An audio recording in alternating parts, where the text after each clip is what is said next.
ప్రభునందు ప్రియమైన సహోదరి సహోదరులరా, దేవుని వాక్యాన్ని మనం జ్ఞాపకం చేసుకుంటా ఉన్నప్పుడు నోహు యెహోవా దృష్టి యందు కృప పొందినవాడాయను. కృప పొందటం అనేది చాలా విశేషమైన సంగతి. అయితే మన విశ్వాస భక్తి జీవితంలో దైవ కృపను మనం ఎన్నడూ నిర్లక్ష్యం చేయకూడదు. దేవుని కృపను నిర్లక్ష్యం చేస్తే దేవుని వాక్యంలో కొన్ని సంగతులు నేను ఈ రాత్రి జ్ఞాపకం చేస్తా ఉన్నా. మనం తప్పించుకోలేం. పాత నిబంధన గ్రంథంలో మనం గమనిస్తూ ఉన్నప్పుడు కృపను విస్తారంగా మానవునికి ఇవ్వటానికి దేవుడు ఇష్టపడ్డాడు. కృప ద్వారా పరలోకాన్ని మహిమని ఇవ్వటానికి దేవుడు ఇష్టపడ్డాడు. అయితే ఆ కృపను మానవుడు తక్కువగా ఎంచాడు. అంటే ఎంత తేలికైందా పరలోకానికి వెళ్ళటం అని మానవుని ఆలోచన, మానవుని మస్తిష్కంలో ఎప్పుడైతే ఈ ఆలోచన మెదిలిందో దేవుడు వెంటనే ధర్మశాస్త్రాన్ని ఇచ్చాడు. ధర్మశాస్త్రాన్ని పొందిన మానవుడు తల్లకిందులైపోయాడు దాన్ని నెరవేర్చడానికి.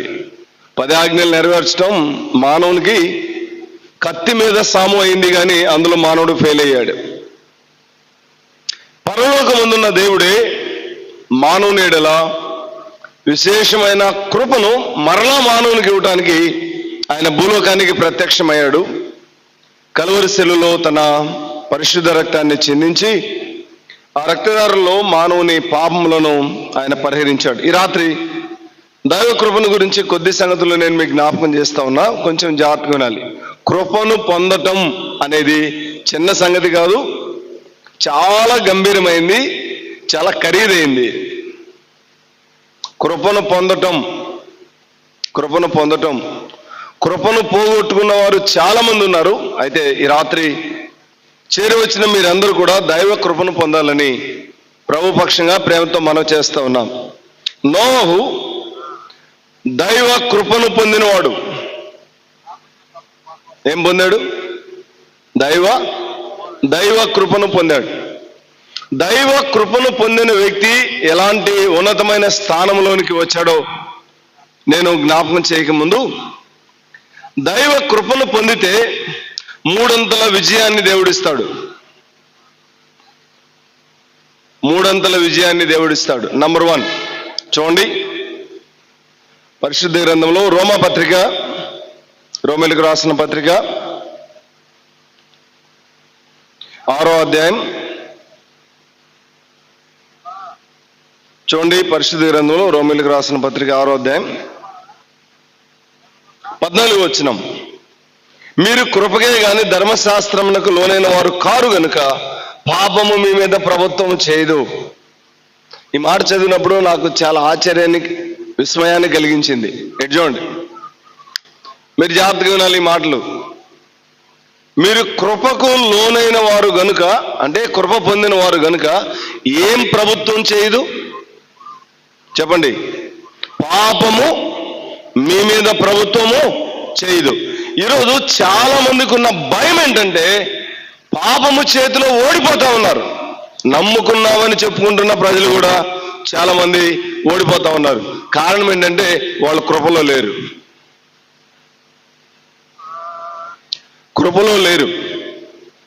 దైవ కృపలో మనం నిలిచి ఉన్నప్పుడు పాపము మన పైన ప్రభుత్వం చేయలేదు. నువ్వు కృప అనే వలయంలో ఉన్నంత సేపు పాపానికి నీ పైన అధికారం ఉండదు. అయితే వినండి, నమ్ముకున్న చాలా మంది దేవుని పిల్లలు కృపలో నుండి బయటకు వచ్చారనుకోండి, బోన్లో నుండి కుందేలు బయటకు వస్తే ఏమైంది? కుక్కల పాలైంది. అది బోన్లో ఉన్నంత వరకు దానికి భద్రత ఉన్నట్లుగా దేవుని పిల్లలమైన మనం కృపలో జీవించినప్పుడు పాపానికి, ఈ లోకాన్ని చీల్చి చెండాడుతూ ఉన్న పాపానికి నీ పైన అధికారం ఉండదు. ఈ మాట చదువుకున్నప్పుడు చాలా సంతోషం అనిపించింది. ఓ దేవా, కలువరి శిలువలో మీరు కార్చిన అమూల్యమైన రక్తధారలను ఆశ్రయించి పాపం నుండి విడిపించబడుట ద్వారా ఎంత గొప్ప కృపను మానవునికి దేవుడు ఇచ్చాడు అంటే దేనికి అధికారం లేదు? పాపానికి. కృప పొందిన వారి జీవితాల్లో పాపానికి అధికారం లేదు. అదేంటన్నా, నేను ప్రభు నమ్ముకొని చాలా కాలం అవుతుంది, పాపంతో తల్లకిందులైపోతున్నాను అంటే ఎక్కడ లేవు? చెప్పండి. కృపలో లేవు. కృపలో ఉంటే ఇలా చెప్తున్నా, క్షమించాలి,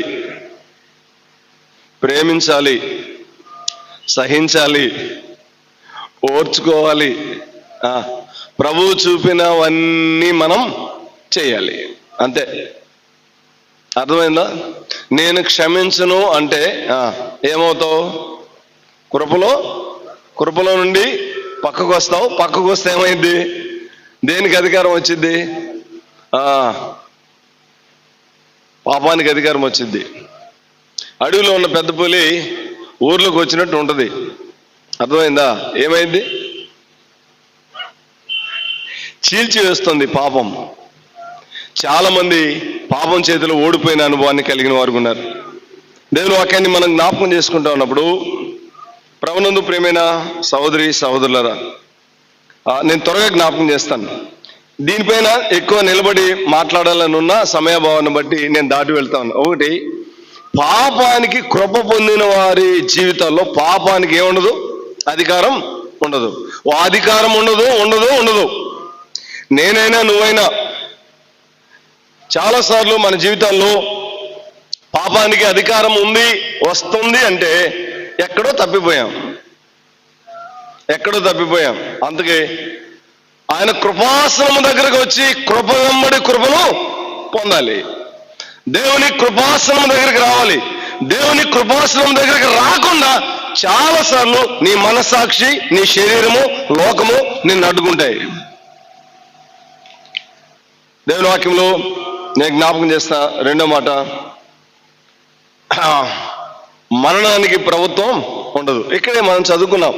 ఒకసారి రండి, ఆదికాండం 7వ అధ్యాయం 23వ వచనం చూడండి. 7:23. 7వ అధ్యాయం 23వ వచనం. 2, కృప పొందిన వారిపైన మరణానికి ప్రభుత్వం ఉండదు. ఏముండదు? మరణానికి ప్రభుత్వం ఉండదు. ఎక్కడ తగ్గింది? ఆ ఓడ సంగతే చూడండి. ఓడలో కృప పొంది చేర్చబడిన వారేమో బ్రతికారు, మిగతా వాళ్ళందరూ ఏమయ్యారు? చనిపోయారు. చనిపోయిన వాళ్ళందరూ ఎవరు? కృప పొందినవారు. కృపను పోగొట్టుకున్నవారు. కృపను పోగొట్టుకున్న వారందరూ దిక్కులేని చావు తెచ్చారు. కృపను పొందిన వారు ఓడలో సురక్షితంగా, భద్రంగా కాపాడబడ్డారు. నీ నా జీవితంలో కృప యొక్క అమూల్యతను మనం ఎరగాలి. ఒకటి, పాపం నుండి నిన్ను దేవుడు కాపాడతాడు కృప ద్వారా.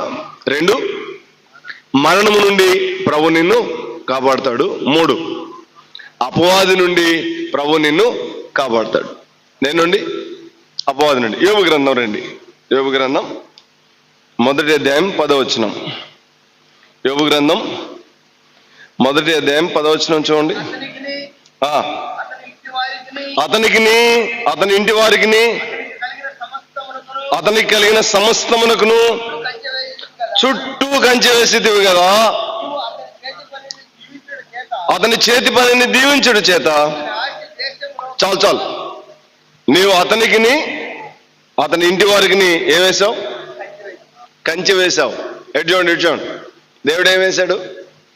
యోబు ఇంటి చుట్టూ కంచె వేశాడు కనుక ఇప్పుడు ఎవడు రాలేడు?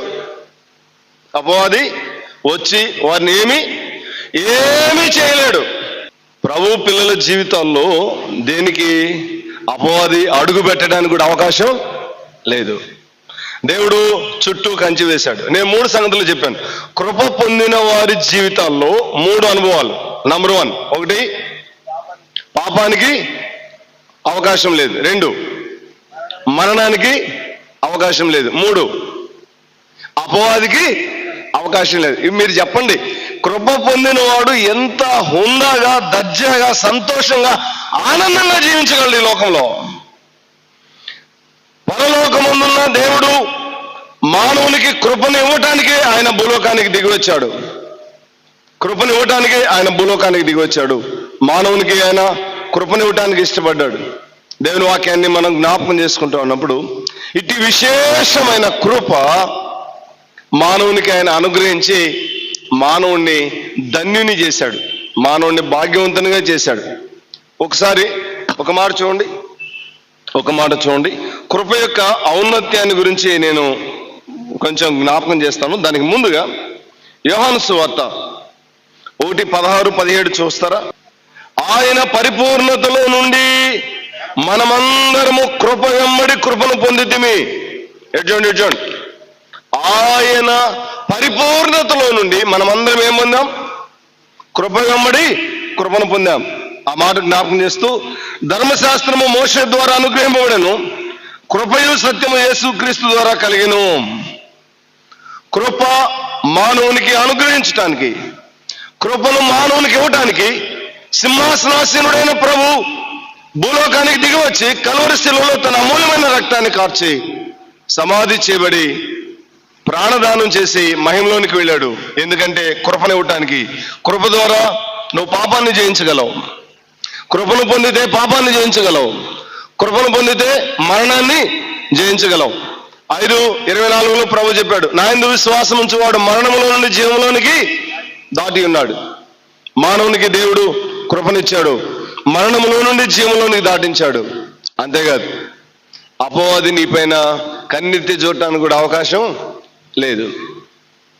కన్నెత్తి చూడటానికి కూడా అవకాశం ఇవ్వలేదు పరలోకమందున్న దేవుడు. అలాంటి ఏర్పాటు, అలాంటి భద్రత దేవుని వాక్యంలో మనం గమనిస్తాం. అయితే ఆయన పిల్లలమైన మనం ఆయన అనుగ్రహించిన కృప ఎంత విశేషమైందో కీర్తనకారుడు జ్ఞాపకం చేశాడు. నేను కొద్ది మాటలు జ్ఞాపకం చేస్తాను. ఆ కృప యొక్క అమూల్యతను గురించి మీరు కొంచెం శ్రద్ధగా ఈ మాటలు వినాలని మనం చేస్తా ఉన్నాం.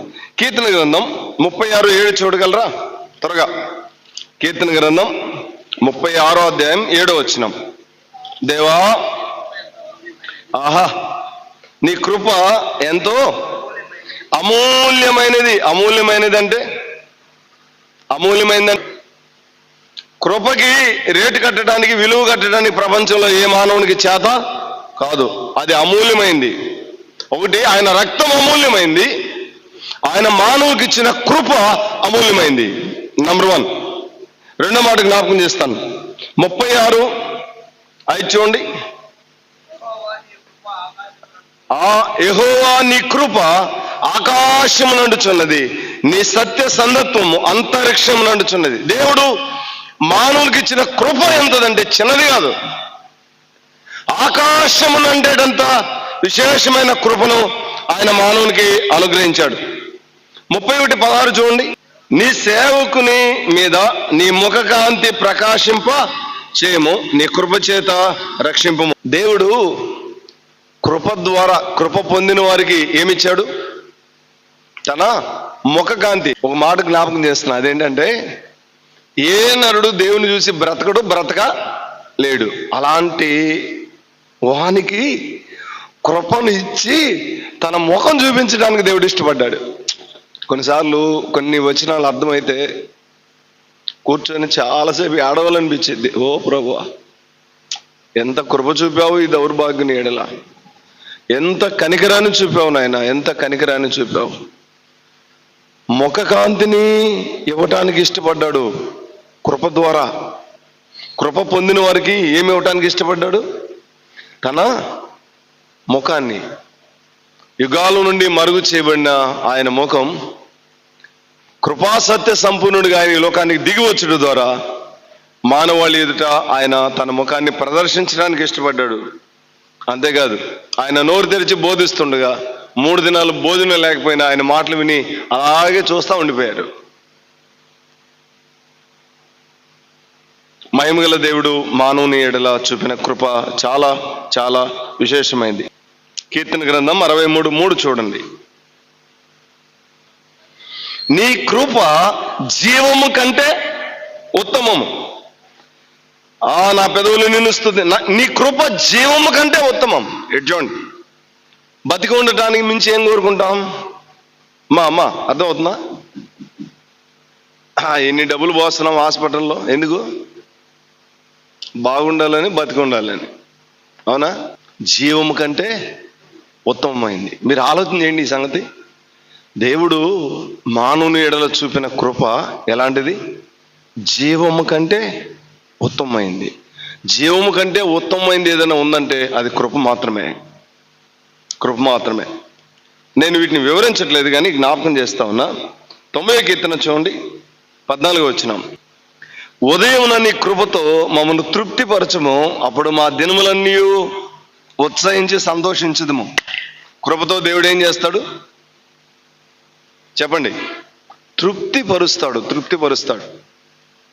మిమ్మల్ని ఒక మాట అడుగుతున్నా, నమ్ముకున్న వాళ్ళు చాలా మంది ఉన్నారుగా, ఉన్నారా? దండిగా ఉన్నారు. దేవుని కృపతో ప్రతి ఉదయం తృప్తి పొందే అనుభవాలు కలిగి ఉన్నామా? బైబిల్ తీసుకొని మోకాళ్ళు ఉంచి ప్రార్థన చేస్తూ ఆ దినానికి సరిపడేటంత కృప ఆయన సింహాసనం నుండి మనం పొందాలి. కృపను నీకు దేవుడిచ్చాడు. అయితే ఏ దినానికి ఆ దినం మనం దేవుని యొద్ద నుండి కృపను పొంది తృప్తిపరచబడాలి. నన్ను తృప్తిపరిచేది దేవుని కృపే. తృప్తిపరిచేది దేవుని కృపే.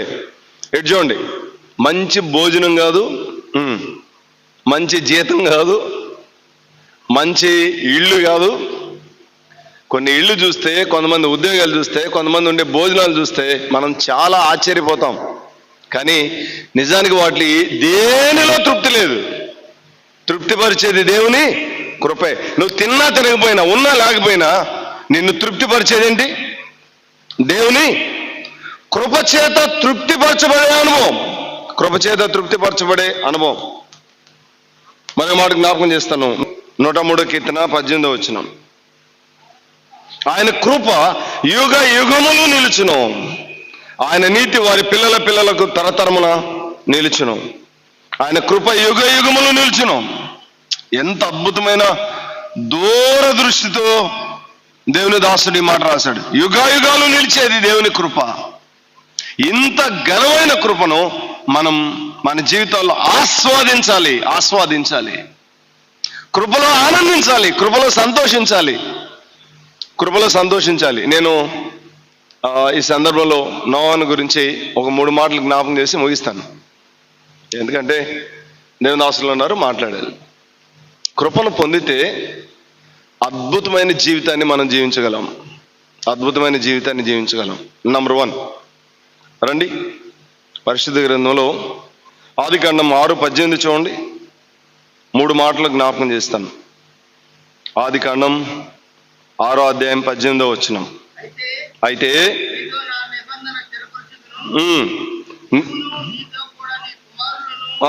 నీ కుమారులను, నీ భార్యయు, నీ కోడండ్రును ఓడలో ప్రవేశింపవలను. చూడండి, కుటుంబాన్ని కట్టుకున్న కుటుంబాలు కట్టుకోండి.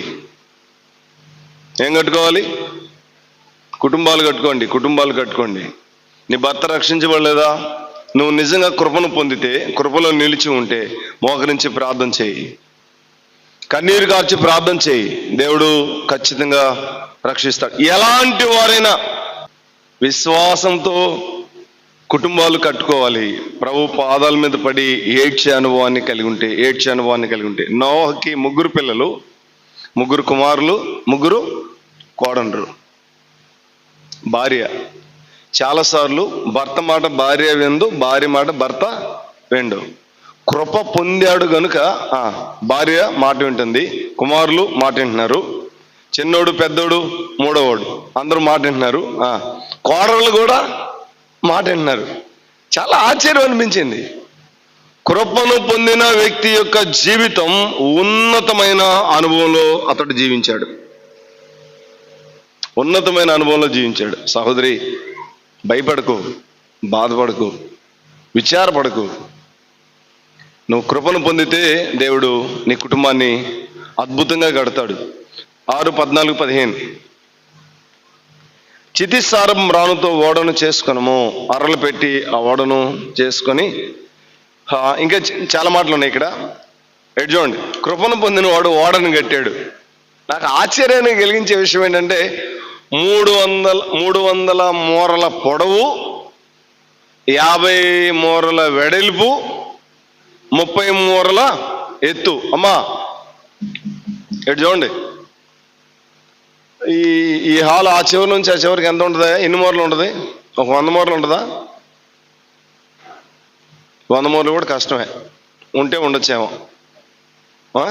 ఉండదు. 300 మూరలు అంటే ఎంత ఉంటుంది? 100 మూరలకి 150 అడుగులు. అంటే అక్కడ నుంచి ఆ టర్నింగ్ దాకా ఉంటుందేమో, ఇంకా ఎక్కువే ఉండొచ్చేమో. అంత పెద్దది కట్టాలంటే నాకైతే బాపురే అనిపించింది. కృపను పొందిన వాడు ఎంతదైనా కట్టగలడు. నువ్వు కట్టాలి, అద్భుతమైన పరిచర్య చేయాలి అంటే కృపను పొందాలి, కృపను పొందాలి. కృపను పొందిన వాడు అసాధారణమైన ఓడను కట్టాడు. ఎంతమంది ఉన్నారు? 8 మంది. 8 మంది. ఒకవేళ ధనమిచ్చి కూలికి వాళ్ళని పెట్టించుకొని కట్టి ఉండొచ్చేమో, వివరాలు అయితే ఎక్కువ లేవు. అయితే ఓడను కట్టాడు. కృపను పొందినవాడు ఓడను కట్టాడు. దేవుని వాక్యాన్ని మనం జ్ఞాపకం చేసుకుంటా ఉన్నప్పుడు ఇంకా 3వ మాట జ్ఞాపకం చేస్తా. చూడండి, 8వ అధ్యాయం 20వ వచనం. అప్పుడు నోహు యెహోవాకు బలిపీఠము కట్టి. ఎటు చూడండి, ఏం కట్టాడు? ఎటు చూడండి, ఏం కట్టాడు? బలిపీఠాన్ని కట్టాడు. బలిపీఠం కట్టాడు, ఓడను కట్టాడు, కుటుంబాన్ని కట్టాడు. ఎలా చెప్పండి? ఎలా? కృపను పొంది కుటుంబాన్ని కట్టుకున్నాడు. దేవుడు ఇచ్చిన ప్లాన్ ప్రకారం సేవ చేశాడు. దేవుని కొరకు అద్భుతమైన ఆరాధన చేశాడు, అర్పణ అర్పించాడు, బలిపీఠం కట్టాడు, మహిమలోనికి వెళ్ళిపోయాడు. మన జీవితంలో జరగాల్సింది ఇదే. ఈ 300 పరిచర్య నీవు నేను చేసి దాటి మహిమలోనికి వెళ్ళాలి. కృపను పొందిన అనుభవాన్ని మనం కలిగి ఉంటే అద్భుతమైన పరిచర్య, అద్భుతమైన సేవ మనం దేవుని మహిమ కొరకు మనం చేయగలం. ప్రభు పిల్లలమైన మనం, ఈ సంగతి నేను ముగిస్తా ఉన్నాను. దేవుని పిల్లలమైన మనం మన జీవితాల్లో కృపను గూర్చి విస్తారంగా వింటా ఉన్నాం, కృపను గూర్చి విస్తారంగా పాడుతూ ఉన్నాం. కానీ కృపా సహిత జీవితాన్ని అనుభవించే దగ్గర మాత్రం ఫెయిల్ అయిపోయాం. ఫెయిల్ కాదు, అట్టర్ ఫెయిల్ అయ్యాం. ప్రతి ఉదయం నువ్వేం అనుభవించాలి? నేనేం అనుభవించాలి? కృపను అనుభవించాలి. ఒక దైవజనుడు అన్నాడు, చలిమంట దగ్గర కూర్చుంటే చలి తీరేదాకా, కాకబుట్టేదాకా ఏం కాగుతాం? మంట కాగుతాం. దేవుని పాదాల దగ్గర కూర్చున్నప్పుడు తృప్తి చెందే వరకు కృపను పొందాలి. అట్టి కృపను, అట్టి కనికరాన్ని మహిమగల దేవుడు మన యెడల విస్తరింప చేయనుగాక. కృప